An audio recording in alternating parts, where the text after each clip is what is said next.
25-21 എന്ന ഡ്രാമയുടെ ഈ എപ്പിസോഡിന്റെ തുടക്കത്തിൽ സമൂഹത്തിൽ നിന്ന് യൂറിമിന് നേരിടേണ്ടി വന്ന പ്രതിഷേധങ്ങൾക്ക് പ്രധാന കാരണമാകേണ്ടി വന്നല്ലേ എന്നോർത്ത് ഇജിൻ നടുറോഡിൽ കുത്തിയിരുന്ന് കരയുകയാണ്. ഇങ്ങനെയൊക്കെ സംഭവിക്കുമെന്ന് അവൻ യൂറിമിന് മുന്നറിയിപ്പ് നൽകിയിരുന്നതാണ്. നാഷണാലിറ്റി ചേഞ്ച് ചെയ്യേണ്ട കാരണം എന്താണ് എന്ന് തുറന്നു പറഞ്ഞാൽ ആളുകൾ അവളെ മനസ്സിലാക്കിയേക്കുമെന്ന് അവൻ പറഞ്ഞെങ്കിലും അപ്പോൾ അവർ എൻ്റെ പേരൻസിനെ വിധി എഴുതും. അങ്ങനെ സംഭവിക്കാൻ പാടില്ല. അതുകൊണ്ട് പണത്തിന് വേണ്ടി തന്നെയാണ് ഞാൻ ഇങ്ങനെ ചെയ്തതെന്ന് പറഞ്ഞാൽ മതി എന്ന് അവൾ പറഞ്ഞിരുന്നു. മാത്രമല്ല മറ്റേതെങ്കിലും റിപ്പോർട്ടർ ഇത് റിപ്പോർട്ട് ചെയ്തതിനേക്കാൾ കൂടുതൽ ഇജിൻ ചെയ്യുന്നതിൽ സന്തോഷമേ ഉള്ളൂ എന്നും അവൾ പറഞ്ഞിരുന്നു. ഇജിൻ അതൊക്കെ ഓർത്തിരുന്ന് പൊട്ടിക്കറിഞ്ഞപ്പോഴാണ് ഹീതോ എൻ്റെ മുന്നിലെത്തിയത്. നീ ഇത്രയധികം വിഷമത്തിലാണെന്ന് ഞാൻ അറിഞ്ഞിരുന്നില്ല എന്ന് പറഞ്ഞ് അവൾ അവൻ്റെ അടുത്തേക്ക് ചെല്ലുന്നു. നീ തെറ്റൊന്നും ചെയ്തിട്ടില്ല, നിന്റെ ഡ്യൂട്ടിയാണ് ചെയ്തത് എന്ന് യൂറിം എന്നോട് പറഞ്ഞിരുന്നു. അന്ന് ഞാൻ ദേഷ്യപ്പെട്ട് എന്തൊക്കെയോ മോശമായി പറഞ്ഞുപോയി, എന്നോട് ക്ഷമിക്കണമെന്നൊക്കെ പറഞ്ഞ് അവൾ അവനെ കെട്ടിപ്പിടിച്ച് ആശ്വസിപ്പിക്കുന്നുണ്ട്. അതിനുശേഷം അവർ രണ്ടുപേരും കൂടി അവിടെ ഭിത്തിയിൽ യൂറിം ഒരു രാജ്യദ്രോഹിയാണെന്ന് എഴുതി വെച്ചിരുന്നതെല്ലാം വായിക്കുന്നുണ്ട്. ഇനി മുതൽ സന്തോഷമായാലും സങ്കടമായാലും എന്തെങ്കിലും പ്രശ്നങ്ങളായാലും എല്ലാം എന്നോട് തുറന്നു പറയണം, അല്ലെങ്കിൽ ഞാൻ തനിച്ചാണ് എന്ന് എനിക്ക് തോന്നിപ്പോകുമെന്ന് ഹീതു ഇജിനോട് ആവശ്യപ്പെടുന്നുണ്ട്. പറയാതിരുന്നതിന് സോറി പറഞ്ഞിട്ട് ഇനിയൊന്നും മറച്ചു വെക്കില്ല എന്നവൻ വാക്ക് കൊടുക്കുന്നു. അടുത്ത ദിവസം തന്നെ ഇജിൻ ഹീതുവിൻ്റെ അമ്മയെ കണ്ട് സ്പോർട്സ് ഡിപ്പാർട്ട്മെൻറ്റിൽ നിന്ന് വേറെ ഏതെങ്കിലും ഡിപ്പാർട്ട്മെൻറ്റിലേക്ക് മാറ്റണമെന്ന് റിക്വസ്റ്റ് ചെയ്യുന്നു. ഹീതുവും ഞാനും ഒരു മാസമായി സീരിയസ് റിലേഷൻഷിപ്പിലാണ്. യൂറിമിന് സംഭവിച്ചതുപോലെ എന്തെങ്കിലും ഹീതുവിന് സംഭവിച്ചാൽ എനിക്ക് താങ്ങാൻ കഴിയില്ല എന്നും അവൻ പറയുന്നു. ലോക്കൽ ന്യൂസ് ഡിപ്പാർട്ട്മെൻറ്റിലേക്ക് മാറാൻ റെഡിയായിക്കോളാൻ അവർ അവനോട് പറയുന്നു. ഹീതുവിൻ്റെ കാര്യത്തിൽ എന്തെങ്കിലും പറയാനുണ്ടോ എന്നവൻ ചോദിച്ചപ്പോൾ രണ്ടുപേരും വഴക്കിടാതിരിക്കാൻ ശ്രദ്ധിക്കണം എന്ന് മാത്രമാണ് അവർ പറഞ്ഞത്. ലോക്കൽ ന്യൂസിലേക്ക് മാറിയതോടെ ഇതിൻ്റെ തിരക്ക് 4 ഇരട്ടിയായി വർദ്ധിക്കുന്നുണ്ട്. മര്യാദയ്ക്കൊന്ന് ഉറങ്ങാൻ പോലും അവന് ടൈം കിട്ടാതെയാകുന്നു. യൂറിം റഷ്യയിലെത്തിയ ശേഷം വിശേഷങ്ങൾ പറഞ്ഞ് ഹീതുവിന് മെയിൽ അയക്കുന്നുണ്ട്. ഹീതു സന്തോഷത്തോടെ അത് വായിച്ച് മറുപടി നൽകുന്നു.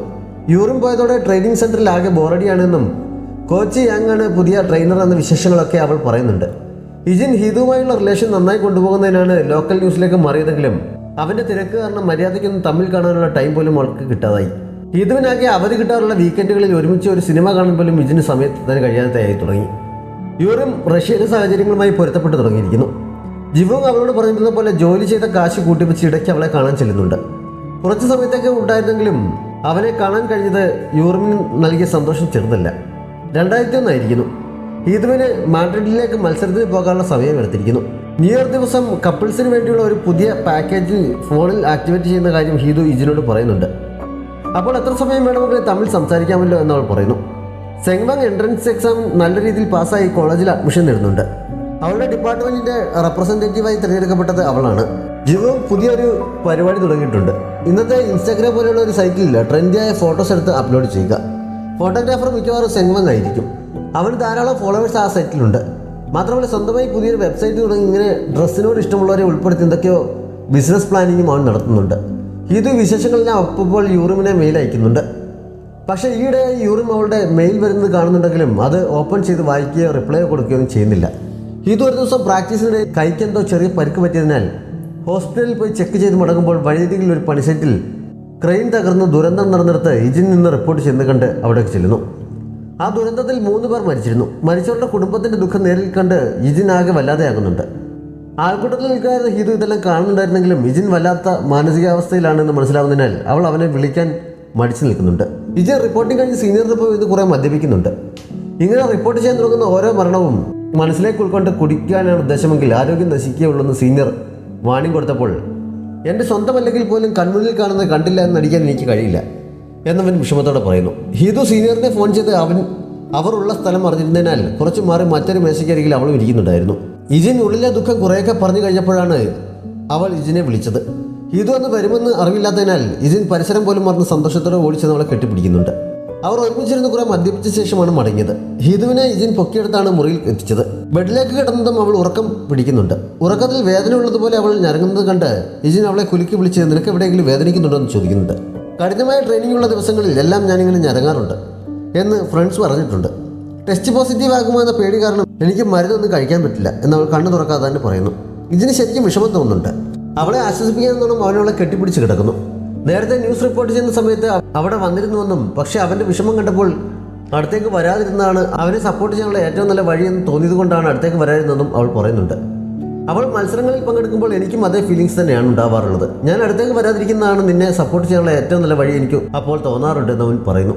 എവിടെയായാലും എൻ്റെ സപ്പോർട്ട് എപ്പോഴും നിന്നെ തേടിയെത്താൻ ഞാൻ ശ്രദ്ധിക്കുമെന്നും ഹീതു അവനോട് പറയുന്നുണ്ട്. അടുത്ത ദിവസം ട്രെയിനിങ് സെൻറ്ററിലായിരിക്കുമ്പോൾ യൂറിമിൻ്റെ മെയിൽ വല്ലതും വന്നിട്ടുണ്ടെന്ന് അവൾ തിരയുന്നുണ്ട്. ഇൻബോക്സ് കാര്യം ചെയ്യുന്ന കണ്ട് യൂറിമിന് എന്തെങ്കിലും സംഭവിച്ചു കാണുമെന്ന് അവൾ ആശങ്കപ്പെടുന്നു. അപ്പോഴാണ് മറ്റൊരു സ്റ്റുഡൻറ്റ് യൂറിം ഹീതുവിനെ കുറിച്ച് പരാമർശിച്ചത് വിവാദ വാർത്തയായി വന്നിരിക്കുന്ന അവളോട് പറയുന്നത്. ഹീതു എനിക്ക് പറ്റിയ മാച്ചല്ല എന്ന് യൂറിം പറഞ്ഞെന്നായിരുന്നു വാർത്ത. കൂട്ടുകാർ യൂറിമിനെ കുറ്റപ്പെടുത്തുന്ന രീതിയിൽ സംസാരിച്ചപ്പോഴും അവൾ പറഞ്ഞത് മാധ്യമങ്ങൾ വളച്ചൊടിച്ചായിരിക്കാനേ വഴിയുള്ളൂ എന്നാണ് ഹീതു പറഞ്ഞത്. മാഡ്രിഡിലേക്ക് പോകുന്നതിന് മുന്നോടിയായി ഹീതുവിൻ്റെ പ്രാക്ടീസും മുന്നൊരുക്കങ്ങളും ഷൂട്ട് ചെയ്യാനും മാധ്യമപ്രവർത്തകർ എത്തുന്നുണ്ട്. അതിനുശേഷം അവർ അവളെ ഇൻ്റർവ്യൂ ചെയ്തപ്പോൾ യൂറിം പറഞ്ഞതിന് എന്ത് മറുപടിയാണ് നൽകാനുള്ളതെന്ന് ചോദിക്കുന്നുണ്ട്. എന്തെങ്കിലും മറുപടി പറയുന്നതിന് മുമ്പ് ഹീതു ഓടിപ്പോയി ഭിത്തിയിൽ വെച്ചിരുന്ന ടൈമർ എടുത്തുകൊണ്ട് വന്ന് കയ്യിൽ പിടിച്ചിട്ട്, ഞാൻ പറയുന്നതൊന്നും ആരും എഡിറ്റ് ചെയ്ത് വിവാദമാക്കാമെന്ന് വിചാരിക്കണ്ട, ഞാൻ എല്ലാ വാർത്തകളും കാണും, എന്തെങ്കിലും എഡിറ്റ് ചെയ്തെന്ന് കണ്ടാൽ ഇനി ഞാൻ നിങ്ങൾക്ക് ഇൻ്റർവ്യൂ തരില്ല എന്നവൾ പറയുന്നുണ്ട്. അവളുടെ ബുദ്ധി കണ്ട് കോച്ച് മാറുന്ന ചിരിക്കുന്നുണ്ട്. എല്ലാ മത്സരങ്ങൾക്ക് പുറപ്പെടുമ്പോഴും എൻ്റെ കഴിവിൻ്റെ പരമാവധി പെർഫോം ചെയ്യണമെന്നാണ് ഞാൻ ആഗ്രഹിക്കുന്നത്. യൂറിം അങ്ങനെ തന്നെ ആയിരിക്കും. എതിരാളി ആരാണെന്നുള്ളത് ഒരു പ്രശ്നമല്ല. ബെസ്റ്റ് റിസൾട്ട് കിട്ടാൻ വേണ്ടി ഞാൻ എൻ്റെ കഴിവിൻ്റെ പരമാവധി പെർഫോം ചെയ്യുന്നതായിരിക്കും എന്നവൾ അവരോട് പറയുന്നു. അധികം വൈകാതെ തന്നെ ഒരുക്കങ്ങൾ പൂർത്തിയാക്കി അവർ മാഡ്രിഡിലേക്ക് പുറപ്പെടുന്നു. യൂറിമും അവിടെ എത്തിയിരുന്നു. യൂറിം സന്തോഷത്തോടെ ഹിന്ദുവിനെ കാണാൻ എത്തിയെങ്കിലും മുറിക്കുമില്ലെത്തി അകത്തേക്ക് കയറാൻ അവൾ മടിച്ചു നിൽക്കുമ്പോഴാണ് പുറത്തെവിടെ പോയിരുന്ന കോച്ച് അവിടെ എത്തിയത്. കോച്ച് സന്തോഷത്തോടെ അവളെ കെട്ടിപ്പിടിച്ച് വിശേഷങ്ങൾ തിരക്കുന്നു. യൂറിമിൻ്റെ കണ്ണ് നിറഞ്ഞൊഴുകുന്നുണ്ട്. വിശേഷങ്ങൾ പറഞ്ഞു കഴിഞ്ഞപ്പോൾ ഹീതുവിനെ ഒന്ന് വിളിക്കാമോ എന്നവൾ ചോദിക്കുന്നു. അകത്തേക്ക് പോയ കോച്ച് പക്ഷെ തിരികെ വന്ന് ഹീതുവിന് ഇപ്പോൾ അവളെ കാണാൻ താല്പര്യമില്ലെന്ന് അറിയിക്കുന്നു. യൂറിം അത് തീരെ പ്രതീക്ഷിക്കാതിരുന്നതിനാൽ ഒന്ന് ഞെട്ടിയെങ്കിലും ഒന്നും പറയാതെ അവിടെ നിന്ന് പോകുന്നു. നീ എന്താണ് അവളെ കാണാൻ തയ്യാറാകുന്നതെന്ന് കോച്ച് റൂമിൽ തിരികെ എത്തി ഹീതുവിനോട് ചോദിക്കുന്നുണ്ട്. എനിക്ക് മത്സരത്തിൽ ജയിച്ചേ പറ്റൂ എന്നവൾ പറയുന്നു. സെമി ഫൈനൽ മത്സരം തുടങ്ങിയിരിക്കുന്നു. ഹീതുവും യൂറിമും രണ്ട് എതിരാളികളുമായി ഫൈനലിലേക്ക് യോഗ്യത നേടാനുള്ള മത്സരത്തിലാണ്. ഹീതു ആദ്യം തന്നെ ഫൈനലിലേക്ക് യോഗ്യത നേടുന്നുണ്ട്. യൂറിം അപ്പോൾ ഒരു പോയിന്റ് പുറകിലായിരുന്നു. നീ തോൽക്കുകയാണെങ്കിൽ ഫൈനലിൽ എന്നോടെ തോക്കുള്ളൂ എന്ന് സൈഡിൽ നിന്ന് മത്സരം കാണുകയെന്ന് ഹീതു മനസ്സിൽ പറയുന്നുണ്ട്. അധികം വൈകാതെ യൂറിം 2 പോയിന്റ് സ്കോർ ചെയ്ത് ഫൈനലിലെത്തുന്നു. ഹീതുവും യൂറിമും ഫൈനലിലേക്ക് യോഗ്യത നേടിയ വിവരം സീനിയറാണ് ജോലി തിരക്കിലായിരുന്ന യുജിനെ വിവരം അറിയിച്ചത്. മത്സരം കാണണമെന്നുണ്ടെങ്കിൽ വേഗം ജോലി തീർത്ത് വരാനും അദ്ദേഹം പറയുന്നു. ഫൈനൽ മത്സരം തുടങ്ങാറായിരിക്കുന്നു. ഫ്രണ്ട്ഷിപ്പൊക്കെ മറന്ന് വിജയം മാത്രം ലക്ഷ്യം വെച്ച് വേണം മത്സരിക്കാൻ ഇറങ്ങാനെന്ന് കോച്ച് ഹീതുവിനെ ഉപദേശിക്കുന്നുണ്ട്. ഹീതുവും യൂറിമും നേർക്കുനേർ മത്സരിക്കാൻ ഇറങ്ങുന്നു. രണ്ടുപേരും ശരിക്കും മാനസിക സമ്മർദ്ദം അനുഭവിക്കുന്നുണ്ട്. പഴയ ഫ്രണ്ട്ഷിപ്പ് മത്സരത്തോട് അടുത്ത സമയത്തുണ്ടായ വിവാദമെല്ലാം രണ്ടുപേരെയും അലട്ടുന്നുണ്ട്. സത്യത്തിൽ യൂറിം പത്രസമ്മേളനത്തിൽ ഹീതുവിനെ വെല്ലുവിളിക്കുന്ന രീതിയിലൊന്നും പറഞ്ഞിരുന്നില്ല. അവൾക്ക് ഭാഷ അറിയാത്തതുകൊണ്ട് അവൾ പറയുന്നതെല്ലാം മറ്റൊരാൾ ട്രാൻസ്ലേറ്റ് ചെയ്ത് കൊടുക്കുകയാണ് ചെയ്തിരുന്നത്. അവർ ട്രാൻസ്ലേറ്റ് ചെയ്തപ്പോൾ അവൾ പറഞ്ഞതിൻ്റെ ആശയം മാറിപ്പോയതായിരുന്നു. വാർത്ത കണ്ടാണ് അവളും അക്കാര്യം അറിയുന്നത്. പക്ഷെ മത്സര ദിവസം എടുക്കുന്തോറും അവളുടെ ടീമിൻ്റെ ഭാഗത്തു നിന്നും അവൾക്ക് സമ്മർദ്ദം കൂടി വരുന്നുണ്ട്. പലപ്പോഴും ഹീതുവിനോടെല്ലാം തുറന്നു പറയാൻ അവൾ മെസ്സേജ് ടൈപ്പ് ചെയ്താണെങ്കിലും അതിൽ കഴിയുന്നില്ല. യൂറിമിനെ ഒരു പാഠം പഠിപ്പിക്കണം, ഫൈനലിൽ വിജയിക്കണം എന്ന് പറഞ്ഞ ഹീതുവിനും ഒരുപാട് മെയിലുകൾ വന്നിരുന്നു. എല്ലാവരും വലിയ പ്രതീക്ഷയോടെ തന്നെ കാണുന്നത് അവളുടെ സമ്മർദ്ദം ഒരുപാട് കൂട്ടിയിരുന്നു. അവളുടെ പെർഫോമൻസിനെ അത് ശരിക്കും ബാധിക്കുന്നുണ്ട്. യൂറിമിനേക്കാൾ പുറകിലാണ് ഹീതുവിൻ്റെ സ്കോർ ഇപ്പോൾ. ഇടയ്ക്ക് പോയിന്റിൻ്റെ കാര്യത്തിൽ അവൾ റഫറിയോട് തർക്കിക്കുന്നുമുണ്ട്. അതിനുശേഷം അവൾ 2 പോയിന്റ് സ്കോർ ചെയ്ത് സമനിലയിലെത്തുന്നു. അതിനുശേഷം കുറേ സമയം ആരും പോയിന്റ് സ്കോർ ചെയ്യാതെ കടുത്ത മത്സരം തന്നെ നടക്കുന്നു. എല്ലാവരും കടുത്ത ആകാംക്ഷയിലാണ്. അവസാനം ഹീതു 1 പോയിന്റ് സ്കോർ ചെയ്ത് വിജയം സ്വന്തമാക്കുന്നു. പരസ്പരം സല്യൂട്ട് ചെയ്ത് ഹെൽമെറ്റ് ഊരിയപ്പോഴേക്കും രണ്ടുപേരും കരയുന്നുണ്ടായിരുന്നു. ഹീതു കരഞ്ഞുകൊണ്ട് അവളെ കെട്ടിപ്പിടിക്കുന്നു. മെയിൽ നോക്കാതിരുന്നതിന് യൂറിം കരയുന്നതിനിടയിൽ അവളോട് സോറി പറയുന്നുണ്ട്. നീ ഒന്നും പറയേണ്ട ആവശ്യമില്ല, ഞാൻ അനുഭവിച്ചത് തന്നെ ആയിരിക്കും കഴിഞ്ഞ കുറേ നാളുകളായി നീയും അനുഭവിച്ചിട്ടുണ്ടാവുക എന്നെനിക്കറിയാം. നമ്മുടെ അവസ്ഥ നമുക്കല്ലേ അറിയൂ എന്നൊക്കെ ഹീതു കരച്ചിലിടയിൽ പറയുന്നു. കോച്ചും കരഞ്ഞു പോകുന്നുണ്ട്. നാട്ടിൽ ടി വിയിലൂടെ പ്രോഗ്രാം കാണുകയായിരുന്ന സെങ്മങ്ങും കുടുംബവും യൂറിമിൻ്റെ കുടുംബവും എല്ലാം സന്തോഷം കൊണ്ട് കരയുന്നുണ്ട്. TV സ്റ്റേഷനിൽ ബാക്കി എല്ലാവരും കൊറിയ മെഡൽ നേടിയതിൻ്റെ ആവശ്യത്തിൽ ബഹളം വയ്ക്കുമ്പോഴും ഇജിനും ഹീതുവിൻ്റെ അമ്മയും മാത്രം ഒരു മൂലയ്ക്ക് മാറി നിൽക്കുകയാണ്. ഹീതുവിൻ്റെ അമ്മയും കരയുന്നുണ്ട്. രണ്ടുപേരും പരസ്പരം കൺഗ്രാറ്റ്സ് പറയുന്നു. അവൾ തിരികെ വന്നു കഴിയുമ്പോൾ ഒരുമിച്ച് ഭക്ഷണം കഴിക്കാൻ അമ്മ അവനെ ക്ഷണിക്കുന്നുമുണ്ട്. ലാപ്ടോപ്പിൽ ആ വീഡിയോ കണ്ട മിൻജയുടെ കണ്ണും നിറയുന്നുണ്ട്. അവൾ അതിൻ്റെ ഒരു ഫോട്ടോ എടുത്ത് ഹീതുവിന് അയച്ചു കൊടുത്തിട്ട് അമ്മ എന്തിനാണ് ആ സമയത്ത് കരഞ്ഞത്, നിങ്ങൾക്കിടയിൽ എന്താണ് സംഭവിച്ചതെന്ന് ചോദിക്കുന്നു. മെസ്സേജ് കണ്ട് ഹീതു ഒന്ന് പുഞ്ചിരിക്കുന്നുണ്ട്. മിൻജ തൻ്റെ ഡയറിയെല്ലാം വായിക്കുന്നുണ്ടെന്ന് അവൾ എന്നെ അറിഞ്ഞിരുന്നു.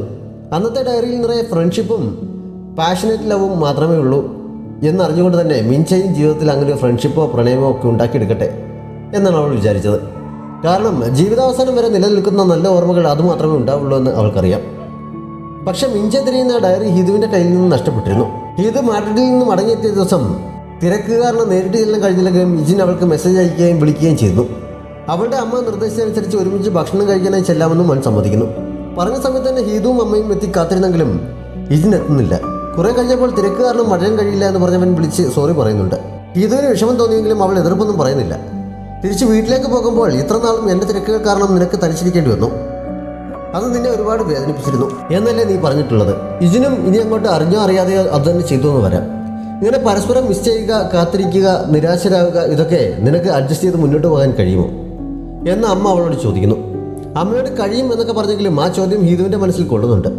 അവളെ വീട്ടിലാക്കി അമ്മ വീണ്ടും സ്റ്റേഷനിലേക്ക് പോയപ്പോൾ അവൾ ഇജിൻ്റെ മെസ്സേജുകളെല്ലാം എടുത്ത് നോക്കുന്നുണ്ട്. അതെല്ലാം പറഞ്ഞ സമയത്ത് എത്താൻ കഴിയാതിരുന്നതിനുള്ള എക്സ്ക്യൂസുകളും സോറിയും മാത്രമായിരുന്നു.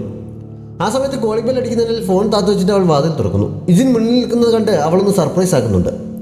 കുറേ നാളിന് ശേഷം കണ്ടതിൻ്റെ സന്തോഷത്തിൽ രണ്ടുപേരും കെട്ടിപ്പിടിക്കുന്നു. നിന്റെ അമ്മ സ്റ്റേഷനിലുണ്ട് എന്നറിഞ്ഞതുകൊണ്ടാണ് ഇത്ര ലേറ്റായിട്ടും ഞാൻ വന്നത് എന്നവൻ പറയുന്നു. അവരുടെ പ്രണയത്തിൻ്റെ 600-ാം ദിവസം ആഘോഷിക്കാൻ നമുക്കൊരു ട്രിപ്പ് പോയാലെന്നും ഇജിൻ ചോദിക്കുന്നു. ട്രിപ്പ് പോകുന്നത് കണ്ടപ്പോൾ ത്രില്ലടിച്ചെങ്കിലും ആ ദിവസം എന്നാണ് എന്ന് അവൾക്ക് ഓർമ്മ കിട്ടുന്നില്ല. ഇജിനത് ചോദിച്ചവളെ കുറച്ച് വട്ടാക്കുന്നുണ്ട്. അതിനുശേഷം പെട്ടെന്ന് റെഡിയായി വാ, നമുക്ക് നൈറ്റ് മാർക്കറ്റിൽ പോയി ട്രിപ്പിന് വേണ്ട സാധനങ്ങൾ വാങ്ങാമെന്ന് പറയുന്നു. അവൾ വേഗം റെഡിയായി ചെല്ലുന്നുണ്ട്. രണ്ടുപേർക്കും ഒരേപോലെയുള്ള ട്രാവൽ ബാഗ് വാങ്ങാമെന്ന് ഇജിൻ പറഞ്ഞപ്പോൾ അത് കുറച്ച് കൂടുതലല്ലേ, നാണക്കേടാവില്ലേ എന്ന് ഹിതു ചോദിക്കുന്നു. നീ ക്യൂട്ടി പയ്യെ ഡേറ്റ് ചെയ്തിരുന്നപ്പോൾ മാച്ചിങ് ഐറ്റംസ് ഫോണിൽ ഉപയോഗിച്ചിരുന്നല്ലോ, അന്നൊരു നാണക്കേട് തോന്നിയില്ലേ? ഇപ്പോൾ ഞാൻ പറഞ്ഞപ്പോൾ നാണക്കേടാണോ എന്ന് ചോദിച്ച് ഇജിൻ കിട്ടിയ ക്യാപ്പിൽ വഴക്കടിക്കുന്നുണ്ട്. ഡൈവിൻ്റെ പേര് പറഞ്ഞ് ഹിതു തിരിച്ചു. അവസാനം രണ്ടുപേരും സന്തോഷത്തോടെ ഒരേപോലെയുള്ള പെട്ടിയും വാങ്ങിയാണ് പോയത്. യാത്ര പോകാൻ പറഞ്ഞ ദിവസം ഹിതു കൃത്യസമയത്ത് തന്നെ എയർപോർട്ടിലെത്തി കാത്തിരിക്കുന്നു. ആ സമയത്ത് ടി വിയിൽ ന്യൂസിൽ വേൾഡ് ട്രേഡ് സെന്ററിൽ ഫ്ലൈറ്റ് ഇടിച്ചിറക്കിയതിൻ്റെ ദൃശ്യങ്ങൾ കാണിക്കാൻ തുടങ്ങുന്നു. യുദ്ധമാണെന്ന് കരുതിയ ആളുകൾ പരിഭ്രാന്തരാകുന്നത് കണ്ടാണ് ഹിതു ന്യൂസ് ശ്രദ്ധിച്ചത്. ഇതിന് വരാൻ കഴിയില്ലായിരിക്കുമോ എന്ന് ചിന്തിച്ച് അവൾ ഫോൺ എടുത്തപ്പോഴേക്കും അവൻ്റെ കോൾ വരുന്നുണ്ട്. ഒരു എമർജൻസി വന്നതിനാൽ എനിക്കിപ്പോൾ വരാൻ കഴിയില്ല, സോറി, നീ വീട്ടിൽ പോയി വെയിറ്റ് ചെയ്യാൻ അവൻ പറയുന്നു. അവൾക്ക് തിരിച്ചതൊക്കെ പറയാൻ കഴിയുന്നതിന് മുമ്പേ അവൻ ഫോൺ വെച്ചിട്ട് പോകുന്നുമുണ്ട്. ഹിതു ആകെ നിരാശയായി തിരിച്ച് വീട്ടിലേക്ക് വണ്ടി കയറുന്നു. ഇങ്ങനെയുള്ളൊരു ജീവിതമായി നിനക്ക് പൊരുത്തപ്പെടാൻ കഴിയുമോ എന്ന അമ്മയുടെ ചോദ്യം അവളുടെ മനസ്സിലേക്ക് അപ്പോൾ വീണ്ടും വരുന്നുണ്ട്. അവൾ വീട്ടിലെത്തിയപ്പോൾ ഇജിൻ അവിടെ അവൾക്ക് ഒരു കേക്കും ബൊക്കയും വൈനും ഒക്കെ വാങ്ങി വെച്ചിരുന്നു. ഒപ്പം ട്രിപ്പ് പോകാൻ കഴിയാത്തതിനും കൂടെ ഇല്ലാത്തതിനും സോറി പറഞ്ഞുകൊണ്ട് ഒരു കാർഡും വെച്ചിരുന്നു. അത് വായിച്ചു കഴിഞ്ഞപ്പോഴേക്കും ഞാൻ വെളുപ്പിനെയുള്ള ഫ്ലൈറ്റിന് ന്യൂയോർക്കിലേക്ക് അത്യാവശ്യമായി പോവുകയാണ്, മടങ്ങി വന്നിട്ട് കാണാം എന്ന അവൻ്റെ മെസ്സേജ് അവൾ കണ്ടത്. അവൾ ആകെ വിഷമത്തിലാക്കുന്നുണ്ട്. പെട്ടെന്ന് ടി വി ഓണാക്കി അവൾ ന്യൂസ് കാണാൻ തുടങ്ങുന്നു. എരുതിയിലേക്ക് എടുത്തിട്ടതുപോലെ ആയിരുന്നു ന്യൂയോർക്കിലെത്തിയ ഇജിൻ്റെ അവസ്ഥ. അവിടെ ചാനലിൻ്റെ കറസ്പോണ്ടൻ്റ് വർക്ക് ചെയ്യാൻ ചെന്ന ഉടൻ തന്നെ ദുരന്തം നടന്ന സ്ഥലത്ത് നിന്ന് സർവൈവ് ചെയ്ത കൊറിയക്കാരെ കണ്ടെത്തി ഇൻ്റർവ്യൂ നടത്താനായി ഇജിനെ പറഞ്ഞയക്കുന്നു. രക്ഷാപ്രവർത്തനങ്ങൾ നടന്ന സ്ഥലത്തും സർവൈവ് ചെയ്തവരുടെ വീടുകളിലുമൊക്കെ പോയി അവൻ കുറേ പേരെ കണ്ടെങ്കിലും റിപ്പോർട്ടറാണ് എന്നറിഞ്ഞപ്പോൾ പ്രതീക്ഷിക്കാതെ വന്ന ദുരന്തത്തിൻ്റെ നടുക്കത്തിലെത്തുന്നവർ അവനെ ആട്ടി ഓടിക്കുകയാണ് ചെയ്തത്. ആരും അവനോട് സംസാരിക്കാൻ പോലും തയ്യാറാകുന്നില്ല. ചുറ്റും മുറിവേറ്റ മനുഷ്യരെയും ഡെഡ് ബോഡികളും സർവൈവ് ചെയ്തവരുടെയും കാണാതായവരുടെയും ബന്ധുക്കളുടെ നിലവിളിയും എല്ലാം ഇജിന് വല്ലാത്ത മാനസിക സമ്മർദ്ദം നൽകുന്നു. അവസാനം ഒരു സ്ത്രീ റിപ്പോർട്ടറാണോ, എനിക്ക് നിങ്ങളുടെ ഒരു സഹായം ആവശ്യമുണ്ട്, കാണാതായവരെ കണ്ടെത്താൻ സഹായിക്കാൻ എനിക്ക് നമ്മുടെ രാജ്യത്തോട് അപേക്ഷിക്കണം, അവരുടെ കുടുംബാംഗങ്ങളെ വിവരം അറിയിക്കണം, എൻ്റെ ഇൻ്റർവ്യൂ ഒന്ന് എടുക്കുമോ എന്ന് ചോദിച്ച് ഇജിനെ സമീപിക്കുന്നു. സഹായം ആവശ്യമുള്ളവരും കൂട്ടത്തിലുണ്ടെന്ന് അവന് മനസ്സിലാക്കുന്നു. അവൻ അവരുടെ ഇൻ്റർവ്യൂ എടുക്കുന്നുണ്ട്. ഇജിനെ കാണാമെന്ന പ്രതീക്ഷയിൽ ന്യൂസ് എപ്പോഴും വയ്ക്കാറുള്ളത് കൊണ്ട് ഹീതു ഇതെല്ലാം കാണുന്നു. ഇജിൻ മാനസികമായി ഓക്കെ ആയിരിക്കുമോ എന്നവൾ ആശങ്കപ്പെടുന്നുണ്ട്. ഹീതു ട്രെയിനിങ് സെൻറ്ററിൽ തിരിച്ചെത്തിയ ദിവസമാണ് അവൻ പോയ ശേഷം അവൾ വിളിക്കുന്നത്. നീ ഓക്കെ ആണ് എന്നാണ് അവൾ ആദ്യം ചോദിച്ചത്. വിശദമായി പറയാനൊന്നുമുള്ള സമയമായിരുന്നില്ലെങ്കിലും ഒട്ടും നല്ല കണ്ടീഷനല്ലെന്ന് അവൻ പറയുന്നുണ്ട്. പറയാതെ പെട്ടെന്ന് പോരേണ്ടി വന്നതിനും ട്രിപ്പിന് പോകാൻ കഴിയാതിരുന്നതിനുമൊക്കെ അവൻ സോറി പറയുന്നു. ഇപ്പോഴത്തെ അവിടുത്തെ സാഹചര്യത്തിൽ മടങ്ങി വരാൻ 1 മാസമെങ്കിലും വേണ്ടി വന്നേക്കും എന്നും അവൻ പറയുന്നു. ഹീതുവിന് ശരിക്കും വിഷമം തോന്നിയെങ്കിലും പറ്റുമ്പോഴൊക്കെ വിളിക്കാൻ ശ്രമിക്കണം എന്നവൾ പറയുന്നുണ്ട്. പക്ഷെ ഓരോ ദിവസം കഴിയുന്തോറും ഇജിൻ്റെ തിരക്ക് കൂടി വന്നതേ ഉള്ളൂ. മരിച്ചവരുടെയും കാണാതാവരുടെയും ഒക്കെ എണ്ണം ഓരോ നിമിഷം കൂടുന്നോറും കൂടി വന്നുകൊണ്ടിരിക്കുകയാണ്. അവിടുത്തെ അനുഭവങ്ങൾ ദുസ്വപ്നങ്ങളായി അവൻ്റെ ഉറക്കം കെടുത്താൻ തുടങ്ങിയിരിക്കുന്നു. ഉറക്കഗുളികൾ കഴിക്കാതെ ഉറക്കം വരാത്ത അവസ്ഥയിലാണിപ്പോൾ. ഉറങ്ങിയാലും എന്തെങ്കിലും ദുസ്വപ്നം കണ്ട് ഞെട്ടുണരും. ഹീതുവിന് എപ്പോഴും ഒറ്റപ്പെട്ട അവസ്ഥയാണ്. വല്ലപ്പോഴുമാണ് ഇജിൻ്റെ വിളികൾ വരാറുള്ളത്. ന്യൂസിലൂടെ അവനെ കാണുകയും ശബ്ദം കേട്ട് തൃപ്തിപ്പെടുകയും ചെയ്യേണ്ട അവസ്ഥയിലാണിപ്പോൾ. 1 മാസം നിൽക്കേണ്ടി വരുമെന്ന് പറഞ്ഞിട്ട് ഇപ്പോൾ 3 മാസത്തോളം കഴിഞ്ഞിരിക്കുന്നു. ന്യൂ ഇയറിന് മുമ്പ് ഉറപ്പായും എത്തും എന്ന് ഒരിക്കൽ വിളിച്ചപ്പോൾ അവന് ഉറപ്പ് കൊടുക്കുന്നു. ഇതിന് വേണമെങ്കിൽ നാട്ടിലേക്ക് മടങ്ങി വരാമായിരുന്നെങ്കിലും ആ ദുരന്തഭൂമിയിലെ കഷ്ടപ്പാടുകൾ നേരിട്ട് കണ്ടില്ലെന്ന് വയ്ക്കാൻ അവന് കഴിയുമായിരുന്നില്ല. ഇനി ഇതുപോലെ ഒരു ദുരന്തം ലോകത്തെവിടെയും അവർ ആവർത്തിക്കാതിരിക്കാൻ, ലോകത്തെ മുഴുവൻ അവിടുത്തെ കഷ്ടപ്പാടുകൾ അറിയിക്കാൻ അവിടെ നിൽക്കേണ്ടത് ആവശ്യമാണെന്ന് അവിടുത്തെ കറസ്പോണ്ടന്റിനോട് ഒരിക്കൽ പറയുന്നുണ്ട്. ഇത് ന്യൂ ഇയർ വെക്കേഷന് വീട്ടിലെത്തിയപ്പോഴാണ് ന്യൂയോർക്കിൽ ഒരു വേക്കൻസി വന്നു. ഇതിന് അപ്ലൈ ചെയ്തിട്ടുണ്ട് എന്നാണ് അറിഞ്ഞത് എന്ന് അമ്മ അവളോട് പറയുന്നത്. ഹിതുവിന് അതൊരു ഷോക്കായിരുന്നു. ന്യൂ ഇയർ ദിവസമായിട്ടും ഇജിൻ മടങ്ങി വന്നില്ല. കഴിഞ്ഞ ന്യൂ ഇയറിന് അടുത്ത ന്യൂ ഇയർ ആകുമ്പോൾ നമുക്ക് ഒരുമിച്ച് ഇവിടെ വരണം എന്ന് ഇജിനുമായി പറഞ്ഞ സ്ഥലത്തൊക്കെ തനിച്ചാണ് അവൾ പോയത്. തനിക്കൊരു ബോയ് ഫ്രണ്ട് ഉണ്ടോ എന്ന് ഹീതുവിന് ഇപ്പോൾ സംശയം തോന്നി തുടങ്ങിയിരിക്കുന്നു. അവൾ തനിച്ച് കഴിഞ്ഞ വർഷം ഇജിനൊപ്പം അവിടെ വന്ന ദിവസത്തെ ഓർമ്മകളിൽ മുഴുകി നിൽക്കുന്നിടത്ത് ഈ എപ്പിസോഡ് അവസാനിക്കുന്നു.